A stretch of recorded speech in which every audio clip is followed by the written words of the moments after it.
Hello students, I hope you all are good. So today I'm here with a new video जिसमें हम एक नया lesson plan start करेंगे and जैसा कि आपको दिख ही रहा है लेसन का नाम क्या है, नेचर एज अ हीलर। कि नेचर क्या है, हमारे हीलर है, हमारे को बहुत प्रोटेक्ट करता है, हमारे को हील करता है। कैसे हील करता है वो तो हम लेसन की स्टोरी जानने के बाद ही हमें पता चलेगा। First of all gear up में देखिए, look at the following pictures and tick your option giving the reason I will feel very happy to visit this place। नीचे पिक्चर्स को देखो और उन पे टिक मारो जो और रीजन दो जो आपको काफी अच्छा फील कराती है जो जगह है। जैसे ये प्लेस है जहाँ पे big buildings and skyscrapers है, यहाँ पे ट्रीज एंड फॉरेस्ट है, river and lakes, hills and mountains. कौन सी जगह आपको पसंद है और उसके रीजन बताएंगे। तो आप अपने फ्रेंड्स के साथ ही कर सकते हो। Life was difficult for millions of people in different parts of the world during World War II। Life काफी डिफिकल्ट थी कई हजार मिलियंस ऑफ लोगों पीपल्स की जो भी वर्ल्ड के डिफरेंट पार्ट्स में रहते हैं। कब? जब वर्ल्ड वॉर 2 हुआ था।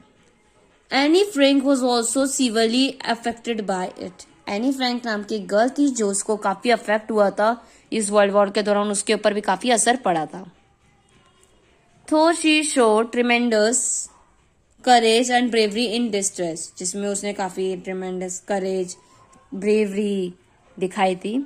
She admire nature and felt at peace while doing so. वो नेचर को एडमायर करती थी और उसे काफी पीस शांति फील होती थी। Let us find out more about this teenage girl and what she wrote in a diary. अब हम इस टीनेज गर्ल के बारे में अब और भी कुछ जानेंगे एंड क्या उसने लिखा है अपने डायरी में ये भी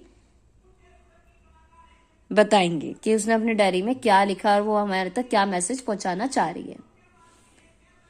एनालिस Marie Frank, popularly known as Annie Frank. पूरा नाम था एनालिस मैरी फ्रैंक, जिसको शॉर्ट फॉर्म में हम एनी फ्रैंक के नाम से काफी फेमस थी। Was born in a German Jewish family. German Jewish family में इनका जन्म हुआ था। She was gifted a diary on her 13th birthday.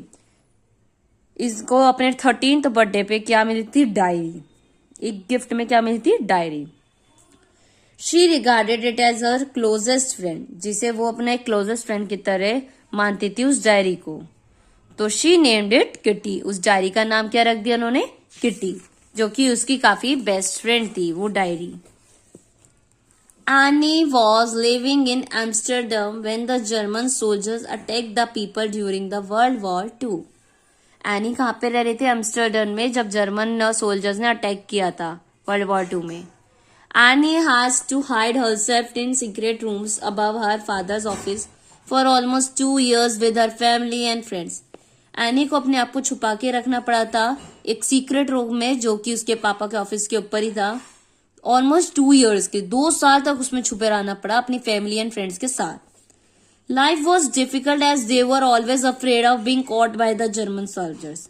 उनकी जो लाइफ थी काफी डिफिकल्ट थी और उनके मन में यही डर बना रहता था कि कहीं वो जर्मन सोल्जर्स उन्हें पकड़ ना ले। All those who were hiding in the secret room were Jews। जितने भी लोग हाइडिंग छुपे हुए थे उस सीक्रेट रूम में वो क्या थे? Jews।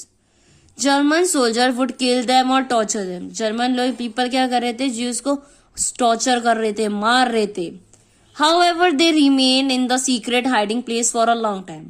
वो सीक्रेट रूम में काफी लंबे समय तक छुपे रहे। But Annie longed to go out and move freely।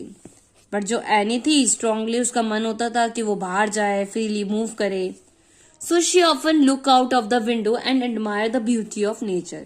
तो उस रूम की जो विंडो थी उसमें से वो हमेशा बाहर देखा करती थी और जो नेचर की ब्यूटी है उसको बहुत ध्यान से देखती थी और खुश होती थी। She wrote down all her observations, feelings and thoughts about life, people, nature and God in a diary, Kitty, which was later on published as a novel। तो वो उस विंडो से जो भी देखती थी, जो भी उसे फील होता था नेचर से रिलेटेड, जो भी उसे खुशी मिलती थी, ऑब्जर्वेशन जो भी वो करती थी, वो अपनी डायरी में लिखा करती थी किटी में। आगे चल के उसकी डायरी पब्लिश हुई as a novel. Here is an excerpt from the book The Diary of a Young Girl written by Annie Frank, published after that।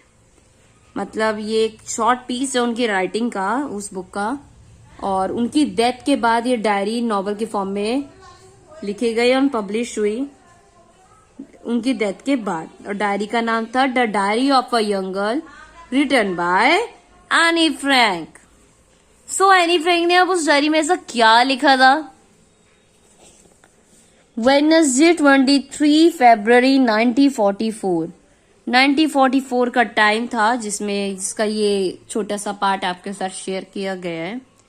Dear kitty, अब जैसा कि अब वो किट्टी डायरी का नाम था, वो उसी से बातें करती थी, उसकी एक तरह की फ्रेंड थी, तो वो उसके साथ सारी बातें शेयर करती थी अपनी डायरी में लिखकर उससे, है ना। तो क्या कहती है? It's lovely weather outside and I have quite perked up since yesterday. बाहर का वेदर बहुत ही अच्छा है और जो कि मुझे काफी खुशी दे रहा है, चीयरफुल कर रहा है। Since yesterday Nearly every morning, I go to the attic to blow the stuffy air out of my lungs. हर रोज सुबह वो उस एटिक में जो रूम था, स्पेस था, जो रूफ था बिल्डिंग का, उस पे जाके स्टफी एयर, जो ब्लॉकअप एयर होती है, अपने लंग से बाहर जाके सांस लेती है। This morning when I went there, Peter was busy cleaning up. इस मॉर्निंग जब वो वहां से बाहर गई, पीटर बिजी था क्लीनिंग में। From my favourite spot on the floor I look up at the blue sky and bare chestnut tree. मैं अपने फेवरेट स्पॉट से उस फ्लोर के जब मैं ऊपर आसमान की तरफ देख रही थी, वहां पे चेस्टनट ट्री दिख रहा था। On whose branches little raindrops shine, जिसपे लिटिल रेन ड्रॉप्स थी जो कि काफी शाइन कर रही थी।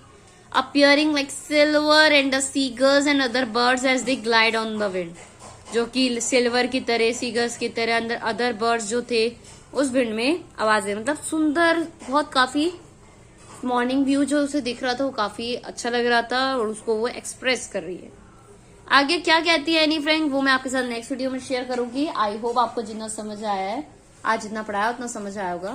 वीडियो अच्छी लगी हो तो वीडियो को लाइक शेयर जरूर कर दीजिए ना, और जाने से पहले मेरे चैनल को सब्सक्राइब कर दीजिए ताकि और भी ऐसी वीडियोस मैं आपके साथ शेयर करती रहूं। So thank you so much everyone.